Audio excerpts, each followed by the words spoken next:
A 45-year-old school mystery is hidden inside a single word.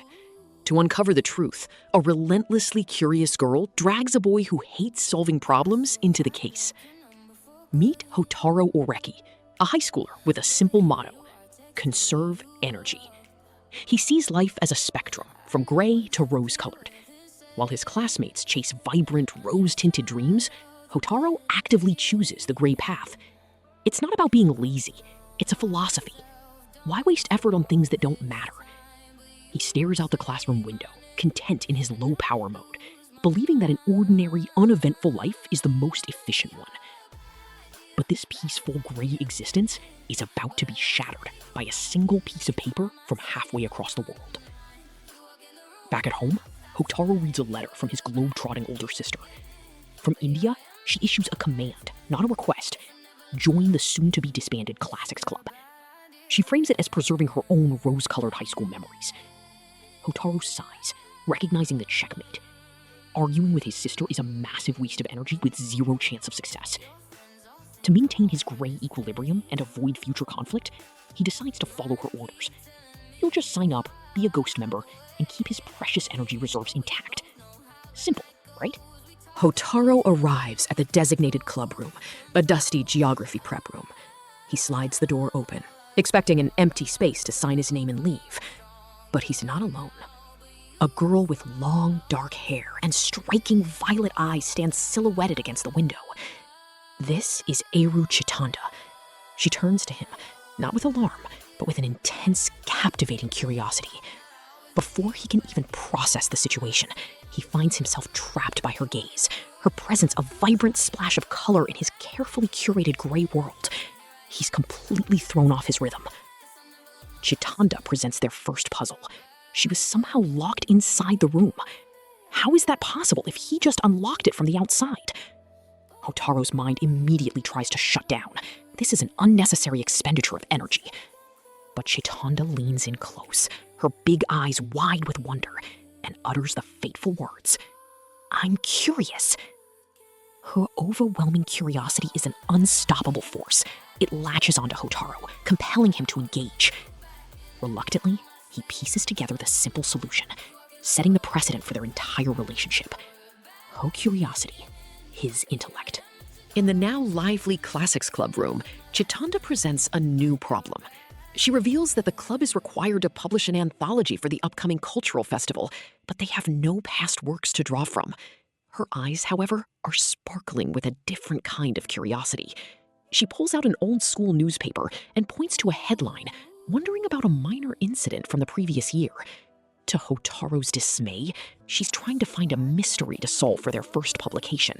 He just wants to conserve energy, but Chitanda's intense gaze makes it clear that his quiet days are already over. Their discussion is interrupted by the arrival of two more students. First is Satoshi Fukube, Houtarou's cheerful and self-proclaimed database of trivia. He joins on a whim, bringing a burst of energy. Right behind him is Mayuka Ibarra, a sharp and critical girl from Houtarou's middle school. She and Houtarou immediately fall into their old pattern of sarcastic bickering. Mayuka is clearly interested in Satoshi, adding a new romantic tension to the group. With these two, the once empty club room is suddenly filled with clashing personalities, officially forming the new Classics Club. To promote their future anthology, Chitanda suggests they create a poster. Houtarou, being the closest to the art supplies, is tasked with making it. He produces a sign with the club's name written on it in plain, uninspired letters. A true masterpiece of energy conservation. Mayuka is immediately appalled by its lack of effort and artistic merit, while Satoshi finds it hilarious. Chitanda, ever polite, struggles to find a compliment for the pathetic creation. It's obvious that Houtarou's low-effort approach isn't going to be enough to satisfy the vibrant ambitions of his new club members. Just as they despair over the poster, Satoshi reveals he saw Houtarou talking with the newspaper club president. Cornered, Houtarou admits he made a deal. He used his deductive skills to solve a minor issue for the president, figuring out who was secretly smoking in their club room, in exchange for a prominent ad for the Classics Club in the next school paper. Chitanda is in awe of his cleverness and foresight, seeing it as another brilliant deduction. Houtarou simply sighs, frustrated that his gray, energy-saving world is once again being invaded by the rose-colored efforts of others. Chitanda sits formally, her usual bright curiosity replaced with a somber earnestness. She looks directly at Houtarou, explaining the mystery of her uncle, Jun Sekitani. Years ago, he told her something about his time in the classics club that made her cry, but the memory is lost to her. "I want to remember," she pleads. "I need to know what he told me." Houtarou sighs internally, his energy-saving philosophy screaming in protest.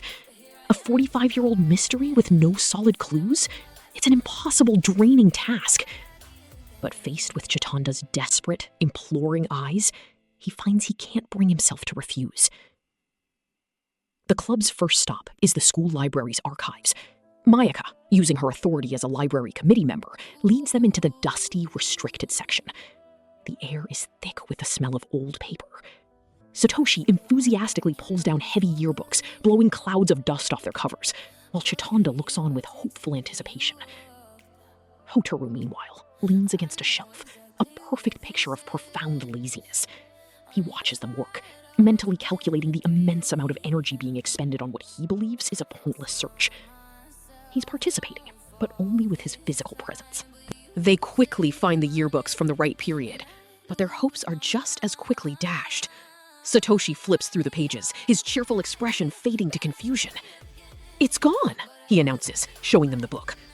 The pages detailing the Classics Club's activities from 45 years ago have been neatly cut out, leaving a gaping hole in the school's history. Mayaka examines the cut, her expression sharp and analytical. This wasn't accidental damage. It was deliberate. The mystery deepens. Someone actively wanted the club's history from that specific year to be forgotten. A simple missing memory has just become an act of censorship. Frustrated but undeterred, the group moves their search to the school newspaper archives in a different room. As they pore over a massive bound volume of old newsprint, Chitanda suddenly points to a small article. It's a report on the school festival from 45 years ago. The text is cryptic, mentioning a student protest and a cultural hero. And right there, printed clearly in the article, is the title of the Classics Club's anthology from that year. Hyouka. The name itself is the key. Houtarou reads the article, his mind finally engaging. This isn't just a club name, it's the title of their missing work. With the newspaper article as their only lead, the Classics Club hits a wall. They need a copy of the Hyouka anthology, but where could one possibly be after 45 years? Mayaka, searching her memory, suggests a senior from the manga club, Irisu Fuyumi. Known as the Empress, her influential family has deep ties to the school. Satoshi is thrilled with the lead, while Houtarou groans at the thought of more social effort. But Chitanda's hopeful gaze leaves him no choice. They decide their next step is to appeal to the enigmatic and powerful upperclassmen. They meet Irisu at a serene, sun-dappled tea house. She is exactly as reputed, elegant, poised, with an unnervingly perceptive gaze. As Chitanda explains their quest for the Hyouka anthology, Irisu listens intently, her fingers steepled. Her eyes, however, are fixed on Houtarou, sizing him up. She's heard whispers of his deductive talents and seems more interested in the detective than the mystery itself. Her calm, calculating demeanor puts the entire club on edge. She holds all the power in this conversation, and she knows it. Irisu smiles thinly, admitting she doesn't possess the anthology. But just as the club's hope falters, she offers a new path. She calls the story of Chitanda's uncle heroic, yet bittersweet, a tale of sacrifice. Then, she delivers the crucial piece of information they've been missing, the name of a key witness, a student from back then named Koriyuki Itoi. And, she adds with a strategic pause, he's still at the school. He's the librarian. The path forward is suddenly clear, a direct line to someone who was there. The club finds Mr. Itoi in the quiet, dusty library. He's an older man with a weary look, and he's initially hesitant to dredge up the past. He claims his memory is fuzzy, trying to brush them off. But Chitanda steps forward, her eyes pleading, explaining that the man at the center of the mystery, Jun Sekitani, was her uncle. The name hangs in the air, changing everything. Mr. Itoi's expression softens with recognition and a flicker of old pain. He sighs, defeated by her sincerity, and agrees to tell them the story. The school librarian, Mr. Itoi, begins his tale, transporting the Classics Club back to the vibrant atmosphere of 1967. He describes a legendary time when the Kamiyama Festival was a glorious 5-day event, the pride of the student body. But this tradition was under threat. The faculty announced a drastic plan to shorten the festival, citing the students' need to focus on university entrance exams. Itoi paints a picture of disbelief turning into outrage. The administration thought the students would simply accept it, but they had severely underestimated the depth of their passion and their willingness to fight for their culture. The students' response is a massive, non-violent boycott. Itoi describes how classes fell silent as students flooded the courtyard, their unified voices demanding the faculty reverse their decision. The school walls were plastered with posters of dissent. Leading the charge, not as a planner, but as a symbol, was the charismatic Jun Sekitani. He became the face and voice of the movement, galvanizing the entire student body with his passion. Itoi emphasizes that Sekitani was a reluctant hero, pushed to the forefront by his peers to represent their collective will, a single figurehead for a school-wide rebellion.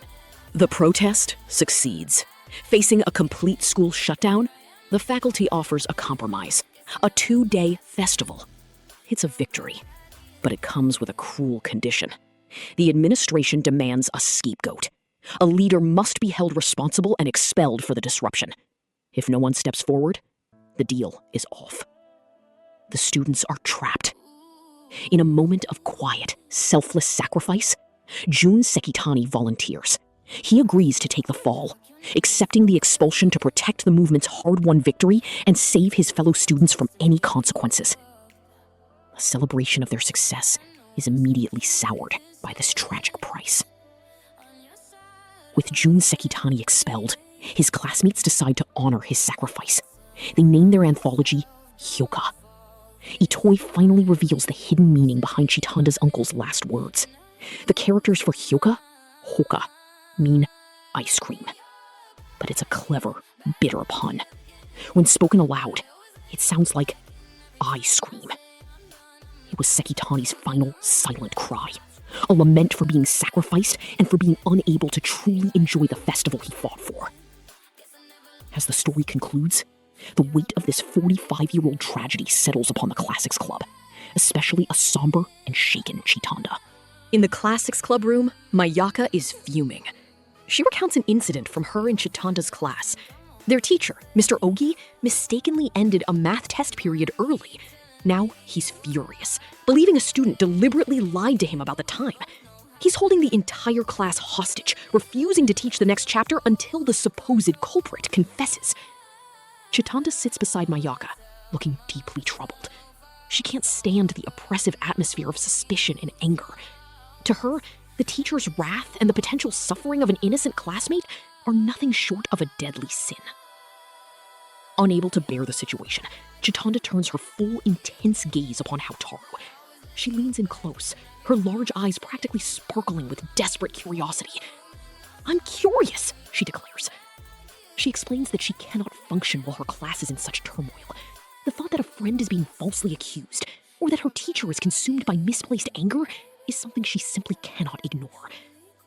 Overwhelmed by her earnestness and proximity, Houtarou's energy-conserving resolve crumbles. He sighs in resignation, knowing he's just been assigned another case, whether he likes it or not. Houtarou begins his reluctant investigation, first gathering facts in the clubroom. He asks Chitanda for the exact phrasing of the exchange. She recalls the teacher asking, "What time is it now?" and a student from the back of the room replying, "It's 4 o'clock. The class period actually ended at 3:55 p.m. This detail clicks for Houtarou. It wasn't a vague answer like, "Time's up," but a specific, albeit incorrect, time. This suggests a mistake rather than malice. He realizes they need to see the classroom for themselves to test his budding theory. Standing in the empty classroom after school, Houtarou directs Chitanda to the teacher's podium, while he walks to a desk in the far back corner. From this specific vantage point, he looks up at the analog wall clock. At 3:55, The long minute hand points directly at the 11, while the shorter hour hand is extremely close to the 4. He explains that from this low angle, the longer minute hand could easily be mistaken for the hour hand. The student didn't lie, they just made an honest mistake of perception. Chitanda gasps, a wave of relief washing over her face as the simple human solution becomes clear. Mayaka bursts into the clubroom with an exciting offer, a trip to a hot springs inn run by her family. While Satoshi is immediately on board and Chitanda's eyes sparkle with curiosity, Houtarou defaults to his energy-conserving no. However, he's quickly outvoted. The scene shifts to the group arriving at the beautiful traditional inn, surrounded by lush greenery. Mayaka introduces them to her cheerful cousins, and for a moment, it seems like a perfectly normal, relaxing getaway. Houtarou sighs, resigned to the fact that his quiet vacation is already anything but. He just wanted to be left alone. As they settle in, Mayaka's younger cousins share a chilling local legend. They whisper about a guest who once hanged himself in the very room the Classics Club is staying in. The story goes that his ghost still appears, a shadowy figure swaying outside the window. While Satoshi and Mayaka try to play it cool, Chitanda is visibly shaken, yet completely captivated. Her wide eyes dart towards the window, already searching for any sign of the supernatural. Houtarou just looks bored, dismissing it as a childish ghost story meant to scare them and ruin his peace. Late that night, a terrified gasp shatters the silence. It's Chitanda. She's wide awake, pointing frantically towards the window. "I saw it! A person hanging!" she stammers, her face pale with fear. Satoshi and Mayaka rush to the window, but see nothing but the dark garden. Houtarou is reluctantly woken up by the commotion. He groggily gets up, annoyed at the disturbance. He peers outside, his sharp eyes scanning the moonlit scene. He sees the garden, the trees, and a clothesline. Nothing seems out of place, yet Chitanda is absolutely convinced of what she saw. "I have to know!" Chitanda insists, her curiosity overpowering her fear. This forces Hotarou's mind to engage. He calmly asks her to describe exactly what she saw. He considers her position, the lighting from the inn, and the gentle breeze outside. His eyes fall upon the clothesline again, where a long, thin piece of patterned cloth hangs. Houtarou explains that the cloth, swaying in the wind and viewed through the screen, created the perfect illusion of a hanging figure. The ghost was just laundry. The tension evaporates, replaced by sighs of relief and a little embarrassment from Chitanda. The Classics Club is approached by the elegant and influential upperclassman, Irisu Fuyumi. She presents them with a unique problem concerning her class's project for the upcoming Kanya Festival, a student-made mystery film. With a calm, persuasive tone, she explains that they need a unique perspective and invites the club to a private preview. Houtarou immediately senses the energy-draining work ahead and wants no part of it. But one look at Chitanda's face tells him it's already too late. Her eyes are wide with uncontrollable curiosity, and her enthusiasm effectively seals their involvement before they even agree. They arrive at a small, dark screening room where they meet the 3 key members of the film crew: the director, the props master, and the cameraman. The tension is thick. Irisu explains the full situation. The student who wrote the script fell ill before finishing it. What they have is a complete film with a murder, a set of suspects, and a collection of clues, but absolutely no solution. The scriptwriter is incommunicado, so the intended ending is a mystery to everyone. Their entire festival project depends on someone figuring out how the story is supposed to conclude. The lights dim, and the film rolls. It's an amateur horror mystery called The Murder in the Abandoned Village. The story follows a group of 6 friends, but things take a dark turn when one of them is found dead in a locked room, his arm grotesquely severed. The camera work is shaky, and the acting is stiff, but the mystery itself is compelling. The film clumsily presents its clues: a locked door, an open window, a piece of rope, as the remaining characters eye each other with suspicion. Houtarou observes every detail, already spotting inconsistencies and poor editing choices.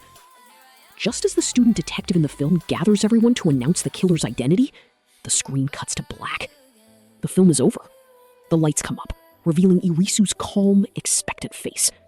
She formally lays out the challenge. She wants the Classics Club to be the detectives. Their task is to analyze the footage and deduce the solution the original scriptwriter intended. While Satoshi and Mayaka seem intrigued by the puzzle, Houtarou feels the familiar weight of being cornered. But Chitanda leans forward, her eyes sparkling, declaring, "I'm curious. We have to find out who did it." The Classics Club finds themselves in a formal meeting room with 3 other students, introduced by Irisu Fuyumi as fellow detectives. Irisu lays out the challenge. They've all seen the unfinished movie, and each must deduce the culprit and the conclusion. She frames it as a contest of intellect, with the winning solution being used to complete the film for the festival. The atmosphere is tense. Houtarou looks characteristically unenthused.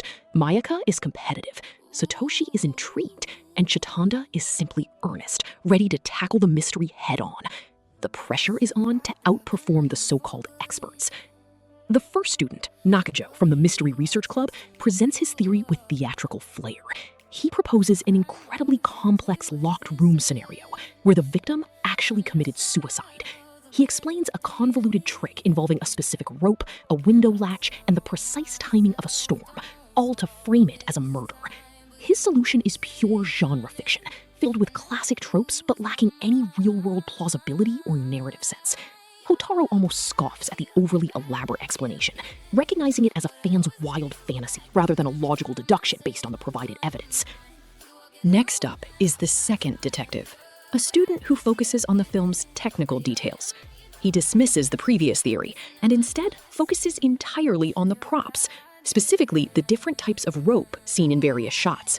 He argues that the killer used a specific rope from the set to commit the murder, and then cleverly swapped it with another to throw off any suspicion. While his theory is grounded in physical evidence shown on screen, it completely ignores character motivation and narrative flow. It's a dry, technical solution that feels hollow and unsatisfying as a story conclusion. The final amateur detective offers a theory based on character interpretation and psychology. He suggests the killer wasn't one of the main 6 actors in the sealed room, but the 7th person, the unseen cameraman, who had a hidden motive. He spins a tale of off-screen jealousy and revenge, trying to create a more compelling story. However, his solution relies entirely on information and character traits that were never established in the film footage. It's pure speculation, a creative story rather than a logical deduction. With the 3 experts having failed, the stage is now set for the Classics Club. First, Satoshi steps up to present his theory to Irisu. He bypasses the locked room entirely, focusing instead on the psychological profiles of the supporting characters. He argues that the tall boy, with his unspoken frustrations, had the motive and opportunity to commit the murder, framing it as an act of passion. Satoshi's reasoning is sharp and character-driven, but Irisu listens with a placid, almost dismissive expression. She finds his theory interesting, but ultimately lacking the concrete evidence needed to be the definitive solution. His attempt, while clever, is quietly set aside. Mayaka presents her solution next, taking a completely different approach. She focuses entirely on the technical aspects of the locked room, particularly the rope. Her theory is meticulous. The only person who could have manipulated the rope from outside the window without being seen was the cameraman himself. It's a logical, evidence-based conclusion that accounts for the physical details seen in the film. However, Irisu counters her argument coolly, stating that such a trick-focused ending would be unsatisfying and likely not what the original scriptwriter, Hongo, intended for her story. Another theory is struck down. Finally, Chitanda offers her perspective, not as a detective, but as someone trying to understand the author's heart. She argues that Hongo, being a kind person, would never write a story where someone is brutally murdered. Instead, Chitanda suggests the entire mystery was a setup to explore the character's reactions, and that the victim was never meant to die. Her theory is full of empathy and insight into the writer's personality. Irisu smiles gently, acknowledging the kindness in Chitanda's idea, but confirms that Hongo's script absolutely included a murder, rendering the theory invalid. With all other theories dismantled, Irisu turns her full attention to Houtarou, the only one who has remained silent. She leans in, her voice a mix of flattery and command, calling him a special talent capable of seeing what others miss. She dismisses the others' ideas as mere suggestions, but claims Houtarou can provide the conclusion. She masterfully frames the request not as a challenge, but as a plea for his unique insight to deduce Hongo's original intent. Cornered and intrigued, Houtarou feels the immense pressure to finally solve the mystery himself. Alone with Irisu, Houtarou finally presents his solution. He dismisses the other's theories, stating a proper mystery provides all the clues within the narrative itself. He explains that the original scriptwriter, Hongo, wouldn't have relied on hidden props or external factors. The key, he asserts, lies in what they've already seen. He focuses on the rope, the supposed murder weapon, and the setting of the abandoned building. Irisu listens with a calm, analytical expression, watching as Houtarou steps into the role she so carefully crafted for him, the brilliant detective ready to deliver the perfect ending. Hotarou's deduction is elegantly simple. He points out a critical detail. The window was closed, but never explicitly stated to be locked. The killer simply slipped in through the unlocked window. Furthermore, they didn't bring a murder weapon. They used the rope that the victim, Kaiho, had brought with him for climbing. The killer committed the act, then propped the victim's severed arm against the inside of the door to create the illusion of a locked room from within. It was a crime of opportunity, not a complex, premeditated plan, fitting the amateur nature of the film. Irisu's face breaks into a satisfied smile. She lavishes praise on Houtarou, calling his solution brilliant and exactly what the film needed to become a masterpiece. She assures him this is the ending she will use, framing his logic as not just a theory, but the definitive conclusion. For a moment, Houtarou feels a genuine sense of pride and accomplishment. He believes he has successfully fulfilled his role, honored Hongo's original intent, and solved the mystery. He has saved the film, and the case, as far as he's concerned, is now closed. Later, as Houtarou explains his brilliant solution to Chitanda, he expects her to be impressed.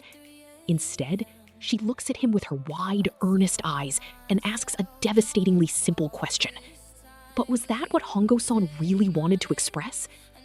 The question hangs in the air, completely dismantling Hotarou's victory. A cold dread washes over him as he realizes the truth. Irisu didn't want a detective. She wanted a writer. She hadn't asked him to find Hongo's ending, but to create a new one for her. He wasn't a hero. He was a tool. The glow of victory from solving the film mystery has completely faded for Houtarou. He lies in his room, replaying Irisu's manipulative praise and Chitanda's innocent, gut-punching question. He feels utterly foolish, like a pawn who was convinced he was a king. His entire deduction wasn't about finding the truth. It was about creating the most appropriate fiction for Irisu's goals. The pride he felt has curdled into bitter self-reproach. He ignores calls from his friends, stewing in the realization that his so-called talent was just a tool for someone else's ambition, leaving him withdrawn and disillusioned with his own abilities. Chitanda, weighed down by guilt, finds Houtarou sitting alone by a tranquil river. She approaches him hesitantly, her concern obvious. "Oreki-san, are you angry?" she asks, her voice barely a whisper. Houtarou doesn't look at her, his gaze fixed on the flowing water. He explains that he isn't angry at her, but at himself for being so easily led. He confesses that he didn't solve anything. He just wrote the ending Irisu wanted all along. Chitanda listens, her heart aching as she sees the genuine pain and disillusionment in her friend, realizing her simple curiosity had shattered his brief moment of confidence. Trying to bridge the gap, Chitanda reveals she sought out the original scriptwriter herself. "I spoke with Hongo-san," she says, finally capturing Hotarou's full attention. She explains that Hongo is an incredibly gentle person who views the film's characters as extensions of her real-life friends. The idea of designating one of them as a murderer, even in a story, was too cruel for her to bear. This empathy created a paradox. The mystery needed a killer, but her kindness wouldn't let her write one. She was simply too nice to finish her own story, leaving the script abandoned. Houtarou processes this new information, and the final piece of the puzzle clicks into place. It wasn't about solving Hongo's intent, because Hongo had no intent. She was stuck. He now understands Irisu's true brilliance and cruelty. She needed someone who could make the cold, logical choice that Hongo couldn't. Someone detached enough to write an ending without being burdened by empathy. She didn't need a detective, Houtarou realizes aloud. She needed a writer. This epiphany doesn't erase the feeling of being used. but it reframes it, giving him a grim understanding of the role he was manipulated to play. The Kanya Festival is in full swing, a chaotic and vibrant scene. At the Classics Club stall, things are less than stellar. Mayaka, dressed in an eye-catching Frol cosplay, tries to attract customers to their anthology, Hyouka, but sales are painfully slow. Houtarou sits behind the desk, conserving energy in his usual fashion, while Satoshi tries to drum up business with misplaced enthusiasm. Chitanda, meanwhile, is simply captivated by the sheer energy of the festival. The large, unsold stack of books serves as a grim reminder of their potential failure. Their monotonous sales pitch is interrupted by the student council president, Toyoguchi Muneyoshi. He offers a sliver of hope by purchasing several copies of their book. More importantly, he shares a rumor about a mysterious phantom thief called Jumonji, who has been stealing items from various clubs. The Go Club was the first victim, with the thief leaving behind only a cryptic note. While Houtarou quickly dismisses it as a simple festival prank designed to stir up excitement, Chitanda's eyes light up with her signature, irrepressible curiosity. Soon after, news of a second theft ripples through the festival. This time, the gardening club's prized water pistol has vanished, and once again, the thief left behind the same signature, Jumonji note. Hearing this, Satoshi's mind immediately goes to work. Go Club. Gardening Club? He mutters, his eyes gleaming with excitement. He connects the dots, realizing the thief is targeting clubs in the order of the Japanese syllabary. This isn't a random prank. It's a meticulously planned game, and the entire school is the board. Satoshi excitedly explains the thief's pattern to the others. The Go Club starts with the sound Go, and the Gardening Club with Ge. The next sound in the Japanese syllabary sequence is Ko. A sudden, tense silence descends upon their stall as the four of them look at each other. The name of their club, Kotenbu, starts with Ko. The abstract festival mystery has just become a very direct and personal threat. They are the next target, and Hotarou's dream of a quiet, gray festival is officially shattered. Panic erupts at the Classics Club booth. Satoshi's deduction is confirmed. They are the next target of the phantom thief Jumonji. The stolen item will begin with Ku, and the only thing that fits is Mayaka's manga, Kudryavka's sequence. While Chitanda looks on with worried curiosity, Mayaka is frantic, vowing to protect her work. Houtarou, however, leans back, feigning disinterest in the whole affair. It's just a school festival game, he mutters. But with a formal challenge note left behind, the club realizes they must either guard the manga or face the thief head-on at the appointed time. Hotarou's apathy is suddenly challenged by a new kind of problem. A student named Tanabe approaches, offering a small bag of flour for an anthology. Houtarou immediately senses an opportunity. He notices Tanabe's nervous demeanor and the logo on his bag, deducing he's from the confectionery club and has made a critical mistake with his supplies. Instead of a simple trade, Houtarou leverages this insight, negotiating masterfully. He returns not with a small bag, but a massive sack of flour, leaving Chitanda and Satoshi absolutely speechless at his sudden display of sharp situational intelligence. The giant sack of flour proves to be a golden ticket. The neighboring cooking club is in a full-blown crisis, having completely run out of flour for their extremely popular crepes. Seeing their desperation, Houtarou approaches their frantic president. No longer conserving energy, he lays out his terms with cold logic. He will give them the flour, but in exchange, they must publicly advertise the Classics Club's location over their microphone and purchase a hefty stack of their Hyouka anthologies. The cooks, cornered and left with no other choice, eagerly agree to the brilliant deal. The deal works wonders. A crowd, drawn by the cooking club's announcements, swarms their table, and sales finally pick up.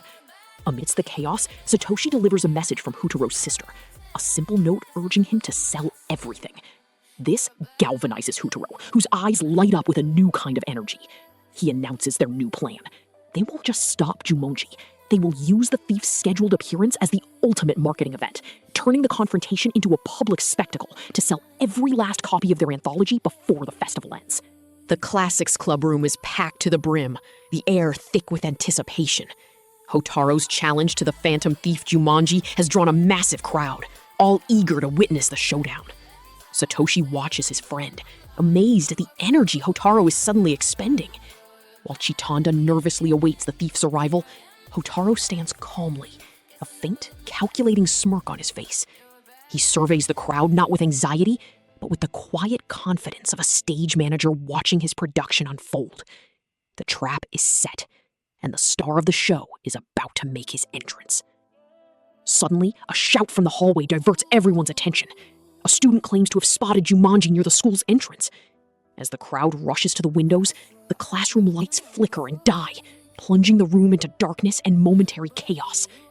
In the confusion, a faint sound is heard. When the emergency lights hum to life moments later, everything seems normal, until Chitanda gasps. On their table, the club's proof of concept manuscript is gone. In its place lies a single ominous card bearing the mark of Jumanji. The thief has struck, seemingly outsmarting them all. The onlookers murmur in disappointment, believing the club has lost. But Houtarou doesn't move. Instead, his smirk widens into a grin. "It's showtime," he announces to the baffled room. He explains that the theft was the entire point. He never intended to stop Jumonji. The stolen item wasn't their precious manuscript, but a worthless dummy copy. The entire spectacle, the challenge, the crowd, the dramatic theft, was an elaborate advertisement. He holds up a copy of their anthology, Hyouka, declaring that now everyone can own a piece of the legendary Jumonji incident. The crowd's shock turns to awe. Houtarou's gambit pays off spectacularly. A frenzy of buying ensues, and the Classics Club sells out their entire stock of anthologies in minutes. As Satoshi and Chitanda celebrate their incredible success, Houtarou watches quietly from the side. He replays the events in his mind, and a small detail finally clicks into place. A comment made by the student council president, Tanabe Jiro. The careful planning, the perfect execution, the understanding of school tradition. Houtarou realizes with cold certainty that Jumonji wasn't just a random student. The entire affair was orchestrated by the president himself. In a quiet, empty classroom, Houtarou confronts the student council president, Tanabe Jiro. He calmly lays out his deduction, explaining that the name Jumonji was taken from the Manga Society's unfinished work, A Corpse by Evening. The thefts followed a clear alphabetical pattern, and only someone with the student council's authority could have orchestrated the logistics so flawlessly. Tanabe initially tries to play dumb, but Houtarou's logic is inescapable. He points out that the final item, the one intended for the Classics Club, was never stolen, because the goal wasn't theft. It was something else entirely. Tanabe's facade crumbles, and he finally looks at Houtarou with weary resignation. Tanabe confesses everything. He explains the entire Jumonji incident was for his friend, Kochi Ayako, the president of the Manga Society. She was buckling under the pressure to create a masterpiece, unable to finish her story. To show her that her work was loved, even in its incomplete state, Tanabe brought her character, Jumonji, to life. He wanted to create a grand finale, a happy ending that she couldn't write herself, proving the value of her creation. It was never about malice, but about a desperate, heartfelt attempt to save a friend from creative despair. Houtarou listens, understanding the surprisingly gentle motive behind the grand mystery. After the confrontation, Houtarou finds Satoshi, who immediately reveals a startling truth. He knew it was Tanabe all along, but his tone isn't triumphant. It's filled with raw frustration. He admits he figured it out, but couldn't make the final leap of logic to prove it. He desperately wanted to win, to solve a mystery before Houtarou did, but failed. For Satoshi, this wasn't just a game. It was a test of his own worth. He looks utterly defeated, confessing that he expected Houtarou to solve it, and the confirmation of his own inadequacy is a bitter pill to swallow. As the Kanya festival concludes with a massive bonfire, Satoshi's jealousy comes to the surface. He tells Houtarou that he isn't obsessed with mysteries or being a database. He's obsessed with being obsessed. He wants to have a passion that consumes him, but he feels he can't compete with Houtarou's effortless genius. "I'm jealous of you," he admits, explaining that while he has to work tirelessly, Houtarou simply is special. This confession lays bare the deep-seated rivalry and insecurity Satoshi feels, casting a somber shadow over the successful festival and changing the dynamic between the two friends forever. It's New Year's Day, and the Classics Club meets at the bustling Eru Shrine. Houtarou and Mayaka are greeted by the sight of Chitanda, looking stunning in a traditional formal kimono as her family helps run the shrine. She's on official duty, handing out sweet sake. The atmosphere is festive, but the sheer size of the crowd waiting to pray is daunting. With Satoshi noticeably absent, claiming he's busy, the remaining three settle in for what is clearly going to be a very long wait. The air cold, but filled with the quiet energy of a new year beginning. Chitanda is called away to fetch something from a small, rickety storage shed on the shrine grounds. A while later, Houtarou and Mayaka realize she hasn't returned. Growing concerned, they investigate and find the shed door is firmly shut. They call her name, and a muffled, worried voice responds from inside. She's trapped. The simple wooden door is somehow locked, and she can't get out. A simple errand has suddenly become another unexpected mystery, trapping Chitanda alone in the cold and dark. Rather than causing a scene by breaking the door, Hotarou's mind immediately shifts into low-energy problem-solving mode. He calmly speaks to Chitanda through the wooden planks, asking her to describe the locking mechanism on her side. From her description of a simple crossbar bolt, he deduces it must have just fallen into place. He instructs her to find a thin, sturdy object, like the drawstring from her pouch, and use it to hook under the bolt and lift it up. It's a classic Houtarou solution, elegant, logical, and requiring the absolute minimum effort. Following his instructions, Chitanda successfully lifts the bolt. With a soft click, the door swings open, and she steps out into the lantern light, safe but slightly flustered. She gives Houtarou a look of deep gratitude and admiration, a silent acknowledgement of his unique talent. The small crisis is resolved without any fuss. The incident passes, but the moment of reliance and quiet connection lingers between them as they finally rejoin the line to offer their New Year's prayers, their bond subtly but surely deepening. In the Classics Club room, the atmosphere is shattered by Mayaka's panicked cry. She frantically searches her bag, her expression shifting from confusion to pure fury. She announces that the handmade Valentine's chocolate she brought has been stolen. Chitanda immediately rushes to her side, her face a mask of concern for her distraught friend. Satoshi watches from a distance with a detached air, while Houtarou observes the scene with his usual tired gaze. For Mayaka, this isn't just about candy. It's a deeply personal violation, and her frustration is palpable, filling the small room with a heavy, uncomfortable tension. Witnessing Mayaka's genuine pain, Chitanda's demeanor shifts. She turns to Houtarou, her large purple eyes locking onto his with unwavering intensity. This is no longer a simple curiosity, it's a personal mission. She formally requests his help, her voice steady but filled with emotion. "Oreki-san," she pleads. "Please, you have to figure this out, for Mayaka's sake." Houtarou lets out a deep sigh, his energy-conserving principles clashing with the earnest appeal in Chitanda's eyes. He knows he can't refuse a direct request to help a friend in need. Reluctantly, he agrees to solve the mystery of the stolen chocolate. Hotarou's mind immediately clicks into gear. He begins his methodical investigation, asking pointed questions to establish a timeline. He asks Mayaka about the chocolate's container, and Satoshi about when he arrived at the club room. As he gathers the limited facts, he quickly rules out himself and Chitanda. Logically, that only leaves Satoshi as the culprit. Yet the motive feels wrong, hollow. It doesn't align with what Houtarou knows of his friend's complicated personality. He senses this isn't a simple case of theft, but a puzzle layered with unspoken emotions and hidden frustrations. Later, as Houtarou and Chitanda walk home under the evening sky, he quietly reveals his conclusion. He explains that there was no theft. The evidence, or lack thereof, points to a more painful truth. Ibura wasn't telling the whole truth, he says softly. The chocolate wasn't stolen. Based on the circumstances, she must have broken it herself and then claimed it was taken. Chitanda stops in her tracks, her eyes widening in shock. The revelation lands with a heavy weight, transforming the simple mystery into a heartbreaking glimpse into Mayaka's emotional turmoil and her fraught relationship with Satoshi. Just as Houtarou concludes his deduction that Mayaka destroyed her own chocolate, Satoshi quietly interjects. "It was me. I stole it." The air in the club room freezes. Satoshi explains that he saw Mayaka outside, ready to smash the chocolate heart, and he couldn't let her effort be wasted. But he also felt he couldn't accept it, admitting he doesn't have the same level of obsession that Mayaka pours into everything she cares about. He felt unworthy of such a heartfelt gift, revealing a deep-seated fear of commitment and passion that leaves everyone speechless. Houtarou is floored.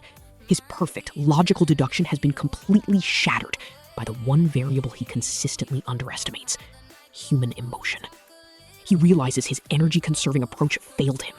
By not digging deeper into his friend's state of mind, he missed the most crucial clue. For the first time, it's not about being clever or solving a puzzle.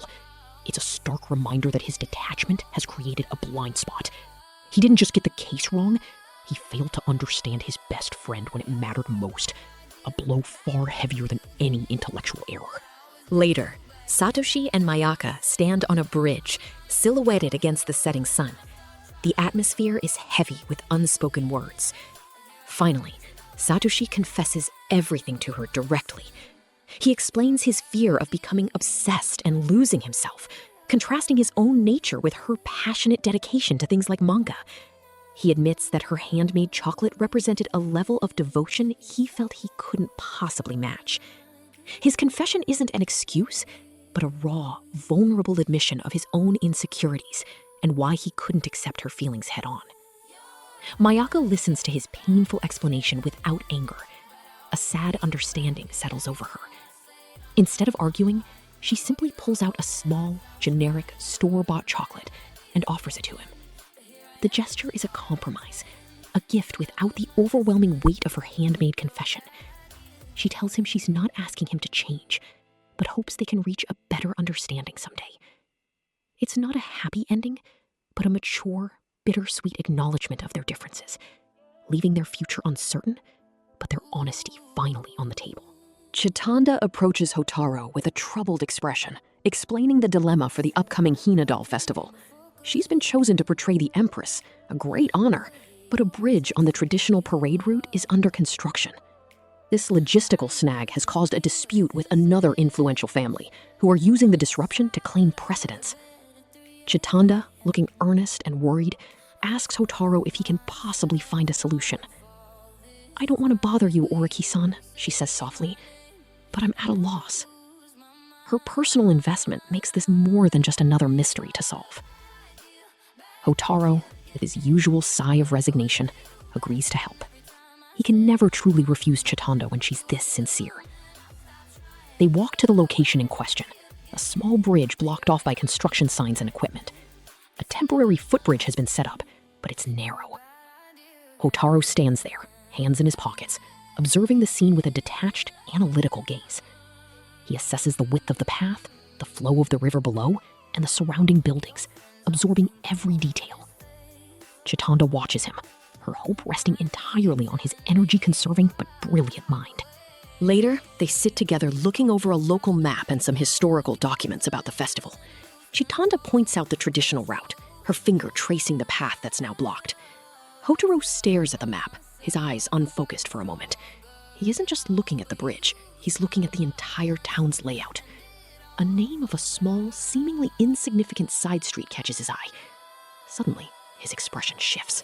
The gears in his mind click into place as he connects the obscure street name to a phrase in the old festival records. A simple misunderstanding, centuries old. "They took the long way round," Houtarou says, a faint smile on his lips. He explains his theory. The festival organizers assumed the long way round was a detour because of a past problem with the bridge, but he's realized the phrase referred to something else entirely, a completely different path taken for a forgotten reason. He points to the map, showing Chitanda a viable alternate route that bypasses the construction while still honoring the spirit of the tradition. Chitanda's eyes light up with relief and admiration. Once again, Hotarou's unique perspective has saved the day. The day of the Hinadal festival arrives. Houtarou, roped into being the umbrella bearer, stands awkwardly in his traditional outfit, the very picture of reluctant duty. But then, Chitanda appears, dressed in the magnificent, multi-layered kimono of the Empress. Houtarou is genuinely stunned into silence.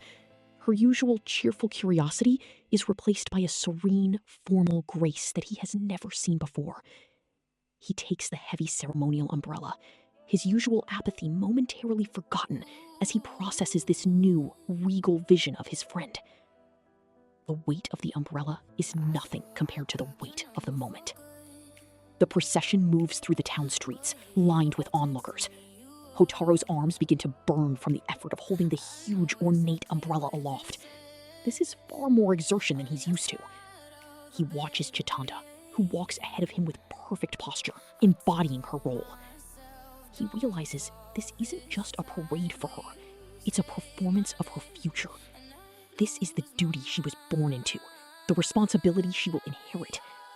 For the first time, he sees a tangible gap between his aimless, gray life and her vibrant, predetermined, rose-colored one. As they cross a scenic bridge, a sudden, fierce gust of wind rips at the umbrella, nearly tearing it from Houtarou's hands. His energy-conserving principles vanish in an instant. He plants his feet, straining with all his might to control the umbrella and keep Chitanda shielded. It's a brief, intense struggle against the elements.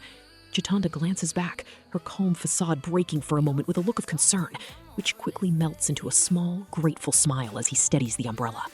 The shared moment of crisis creates a silent, powerful connection between them. After the parade, with the festival winding down, Houtarou and Chitanda stand together overlooking the town. She thanks him, not just for his help today, but for solving the parade's root problem. She gestures to the landscape, the rice paddies and mountains. "I have to manage all this," she says calmly, explaining her future role as the head of her influential family. It's not a complaint, but a statement of fact. Her path is set. The words hang in the air, forcing Houtarou to confront the aimlessness of his own future and what that means for them. Houtarou and Chitanda walk together under a breathtaking canopy of cherry blossoms after the festival. The air is quiet, filled only with the soft rustle of petals. Chitanda breaks the silence, explaining her future plans. She's decided to study science, not because she wants to, but because it's the practical choice for managing her family's farmlands. She speaks with a quiet resignation, accepting her duty. Houtarou listens, realizing the immense weight she carries, a burden that contrasts sharply with his own aimless, energy-conserving life. The path ahead of her seems so clear and defined. Chitanda turns to Houtarou, a thoughtful look in her eyes. "What about you, Oreki-san?" she asks, curious about his own business strategy for the future. Houtarou is caught off guard. In that moment, surrounded by the swirling petals, he sees a different future flash before his eyes. A future where he steps up, sheds his gray-colored world, and takes on the strategic burdens she dislikes. He imagines himself saying the words, "Don't worry about it. I'll take care of it for you." It's a silent, profound confession, a promise to dedicate his mind to her future. The words are right there, on the tip of his tongue. The confession that could change everything. But he hesitates. The weight of that promise settles on him. A commitment so vast, it would shatter his energy-conserving creed forever. He can't do it. Not yet. His courage fails him. Instead of a life-altering declaration, all he can manage to say is, "It's getting cold." The profound moment shatters, replaced by a quiet stillness. Chitanda looks at him, a flicker of surprise in her eyes, before her expression softens into a gentle, accepting smile. A sudden gust of wind rushes between them, a flurry of cherry blossom petals creating a beautiful yet symbolic wall. They stand apart, the unspoken words hanging in the air. Houtarou looks at her, then at the scenery, and accepts his choice.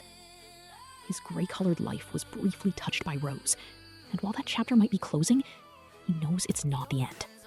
The future is uncertain, their relationship undefined, but for the first time, Houtarou feels the quiet, hopeful possibility of what's to come. The story of their high school days concludes, not with an answer, but a beginning. And that brings us to the end of Hyouka's quiet, thoughtful story. Thank you for watching with us here at Top Screen Tales. If you enjoyed this retelling, please consider liking the video and subscribing for more. Now, I want to hear from you. What anime, series, or film should we break down next?